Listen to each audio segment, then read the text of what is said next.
Today we're looking at the brand new, shiny, top tier vehicle added to the Swedish tech tree. This is the MiG-21bis, and I bet you guys are just lining up to open your wallets and dish out $60 for a rank 6 Swedish premium so you can grind this sucker out and start experiencing the fresh and new gameplay that this plane provides with its extremely unique additions. Now that we've did the funny meme that this update is copy paste everything and honestly nobody cares about it, which is so true, this update kind of sucks. But, it's new. I may as well cover it. I haven't done a MiG-21bis in a while, so here it is. There's currently 3 MiG-21bis in the game. You have the Bisayu, which is the German one. It's the best because it gets R60Ms. And then you have the Russian one, and now the Swedish one. Both of which are the exact same plane, except the Swedish one doesn't have bombs. So, you know, you're kind of missing out there, except not really. Most of you probably already know pretty much everything there is to know about the MiG-21bis, so I'm not going to spend a whole lot of time talking about it. We're mostly going to be talking about how to improve your overall skill level at top tier, and how to last a little bit longer in matches, and how to matter a little bit more to your team in every single match you play. I think that the MiG-21bis is a great jet to learn top tier in because it has some pretty critical downsides to it that if you learn to play with and be able to overcome, you can take that knowledge to pretty much every top tier jet you play, and as long as you kind of apply the same practices that you use in the MiG-21 to any top tier jet, you'll do a little bit better than you otherwise would have. I'm talking about the fact that the MiG-21 bleeds speed extremely quickly whenever you turn, so you don't want to be getting too aggressive with your maneuvers. You want to kind of fly in straight lines, you want to stay fast. You want to switch in and out of targets rather than focusing on one target, because if you focus one target, not only are you tunnel visioning, but you're also going to be bleeding a pretty good amount of energy. More than likely, you're going to be slowing down a lot more than if you just, take a second, fire a missile maybe, and then move on to your next target. This MiG-21bis also does not have all aspect missiles, so you're going to have to try to put yourself into better positions to get your missile shots off. Of course, that means getting behind people, and having all aspects is nice, but if you're behind somebody, they're probably going to have a higher chance of not seeing your missile coming, which means a higher chance of your missile actually killing them. So there's two very big things here that you'll notice I'm doing in this clip. I'm looking around pretty much all of the time. Even if I have a missile queued up, even if I'm locked on to somebody like you see on screen right now, I am still just constantly looking around because you are going to die to every single missile that you do not see coming because, well, that's kind of obvious. You cannot flare it or chaff it if you don't know it's coming. If you do see it coming, they're not too hard to defeat. No missile in the game is pretty much immune to countermeasures, except maybe a rear aspect A9L, depending on what plane you're actually flying. So while you're paying attention to the constant camera movement of me checking my surroundings at all times, this is something you absolutely have to do in every single top tier match that you play. I'm also staying extremely fast. You notice I'm trying to turn back toward that furball of enemy planes, but there's a Mirage F1 behind me. If I turn too hard and too aggressively, I'm going to bleed a lot of speed, and he's going to catch me much quicker. He is still catching me technically, but I'm staying well outside of the range of his guns, so if he's going to kill me, it has to be a missile, and of course, I'm still checking my 6 constantly to make sure I see a missile coming. There it is. I flare it away, and now I continue flying my wide and fast circles, moving in and out of combat, keeping my speed, because the second you lose your speed in the MiG-21bis, you're going to have a really hard time getting it back, because you're going to have to start defending against incoming fire, which means more maneuvering, which means more speed bleed, and your acceleration is still really good in the MiG-21bis. But the second you actually input any kind of flight control, you're just not going to be getting that speed back. And if somebody's within gun range of you, you're going to have to keep dodging, and you're going to have to keep losing speed. So keep those turns wide, make sure you're going in and out of combat at high speeds, and don't let somebody behind you scare you into getting into a dogfight that you just don't have to take. Look at how long that Mirage F1 was behind me, following me. I just made sure I kept my eyes on him, kind of ignored him for the most part other than that, and then I moved around to other targets on the battlefield and tried to help my teammates out where I thought I could. Of course, we're keeping our eyes on the Mirage, otherwise we're just going to get a magic snuck up from behind, and I would not have lasted there.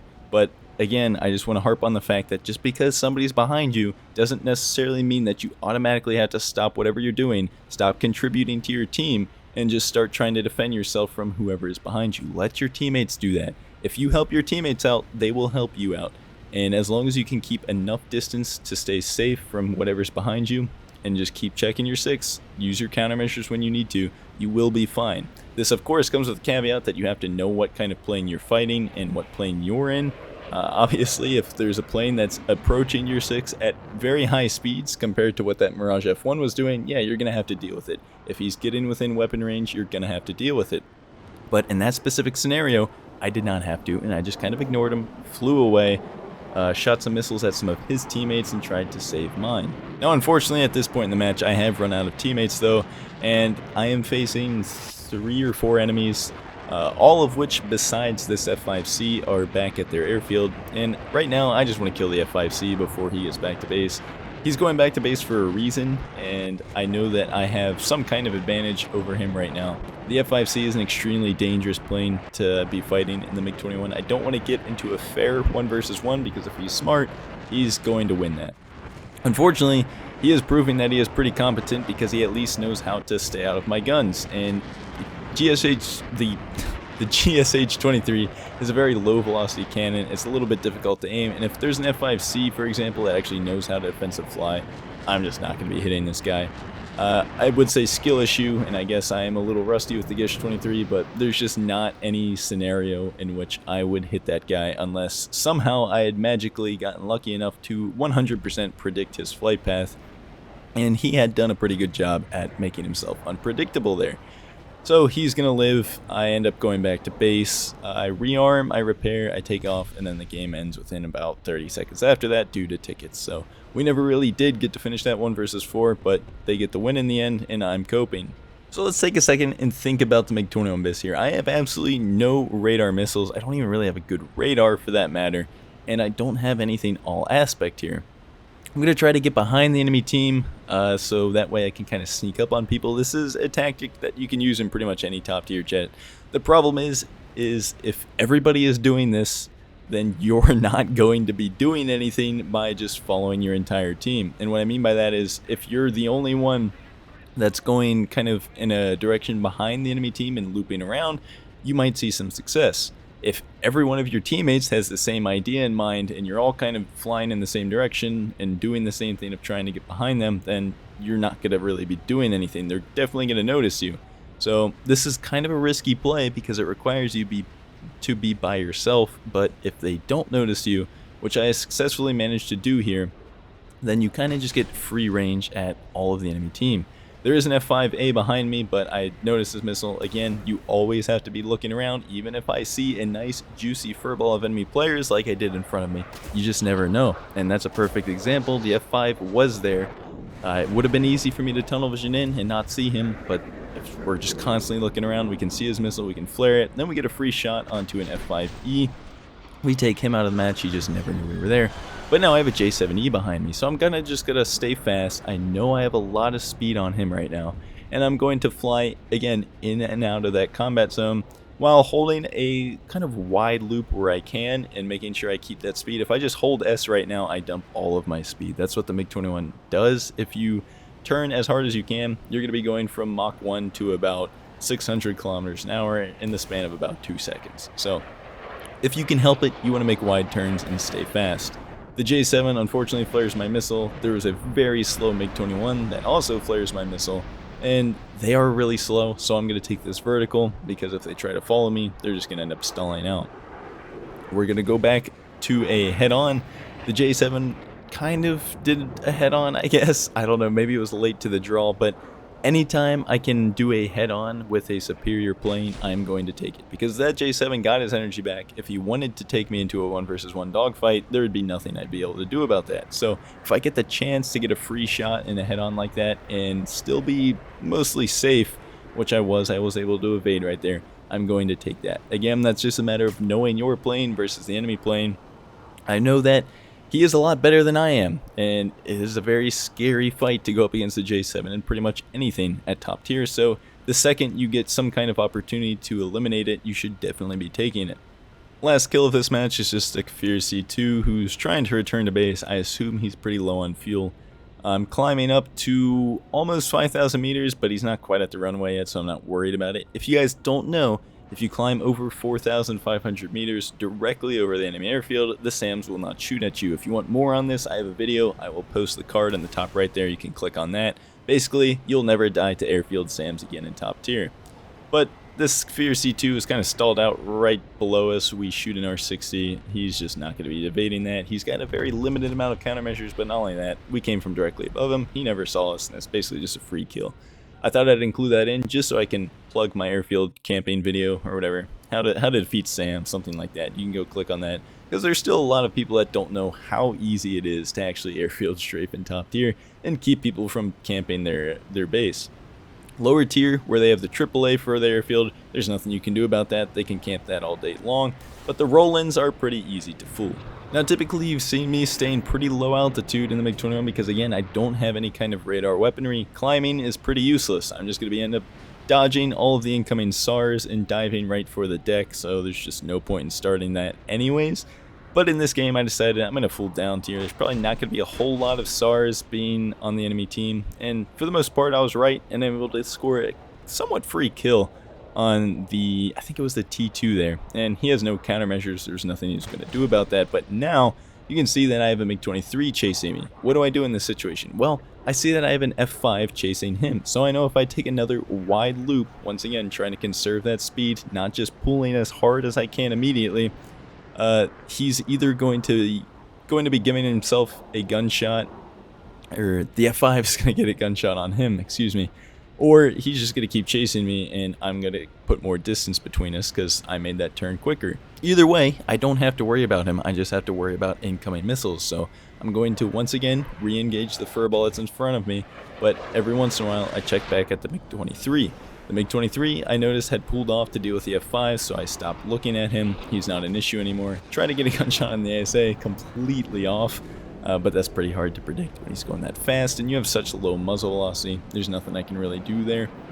No all-aspect missiles, once again, and the missiles I do have some pretty small FOV, so I can't really lead the missile that much. Makes it kind of difficult to get some high-aspect shots, but you do what you can. Here we have an Su-22. I shoot an R-13 at him because he's outside of 2 kilometers. The R-60 is probably not going to reach, and I'm just trying to dump off missiles at this point because we are in pure chaos. I know that the enemies are probably more than likely paying attention to somebody else, just given how much is going on. And if you're not just constantly spamming your C key and looking around, you're going to be eating a missile like the Su-22 when you're caught into a furball like that. I noticed that the MiG-21MF is going extremely slow, so I'm going to try to take advantage of that and get him out of the match.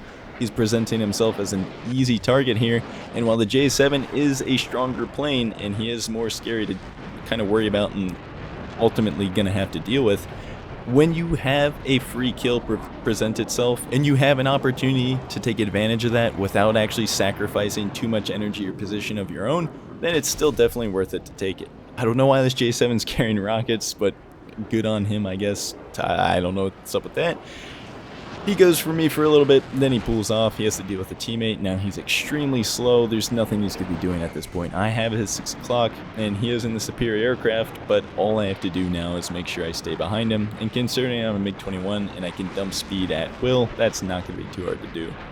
So we're just going to clean him up here. He's got 3 of us behind him. There's nothing he's going to be doing here. He tries to make us overshoot, but again, I'm a MiG-21, and I can bleed my speed a little bit better than he can, given the fact that I'm also starting at like half a kilometer behind him. And we finally do hit a gunshot, and it takes him down and ends the match. In this clip, we're going to take a little bit more of a look on that low altitude approach that I usually take to the MiG-21bis. Again, I don't have radar missiles. I don't have any kind of head-on weaponry really, so we're going to be focusing on weighing what you can lose versus what you can gain in a given situation. And that situation is pretty much just going to be head-ons. Since we don't have any kind of head-on weaponry really, except in this case because it's an F-14 and he's extremely hot, the R-60 could in theory lock him up there. I didn't quite get that off. But also, you notice I used terrain to kind of close the distance between me and that F-14, so that way he couldn't actually launch a SAR at me until about 2 kilometers. And at that point, that's pretty easy to evade. It's not even going to be tracking off the rail until like 1.4, and I'll just be out pulling it at that point.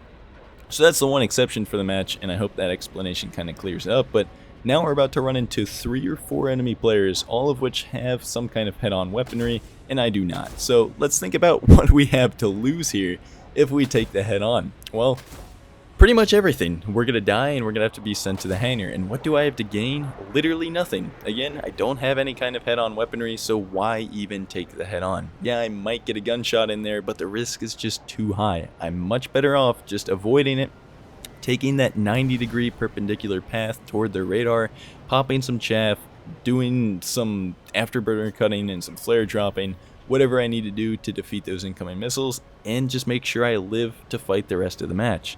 We're able to 180 for that F-14, shoot an R-13 at him. I don't know if he was flaring or not, but if he was, he didn't cut his afterburner. Sometimes that doesn't even matter for the F-14 because the thing's so damn hot. Once again, shoot an R-13 at the MiG-23. I switched from the R-60 to the R-13 because he was noticing that R-60, he flared it, so it meant that he was actually looking around, but I also noticed he was kind of flying toward a teammate, so I anticipated he was about to launch a missile at my teammate. I switched to the R-13 because it accelerates quicker, it's going to close the distance between me and him quicker, he's going to have less time to react to it, which means I have a higher chance of sneaking that in there before he starts paying attention again and flares it.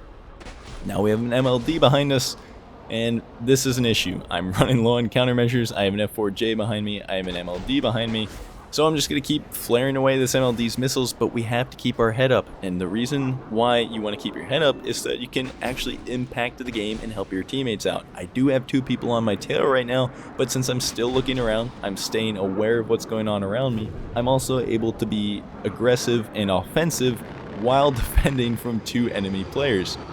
And it's things like this you have to constantly be doing throughout your entire match to make sure you're doing as much as you possibly can for your team. If these 2 guys stick on me, they're going to be wasting a lot of energy, and they're not going to be doing much for their other teammates around them. The F4J noticed this, and he flew away. He tried to go do something else, which was the smart thing to do. He conserved some speed. The MLD, on the other hand, is focusing too much on me. He's going to lose a lot of speed too, and I have teammates around that are going to clean him up. Unfortunately for me, I'm out of countermeasures. I'm going to get picked off by an EJ Kai because I'm also really slow, but I've already done my part, and my team is going to ultimately win the match because of these guys. That was a lot thrown at you at once, but I hope you picked something up. I will try to upload another video soon, but until then, hope you guys enjoyed.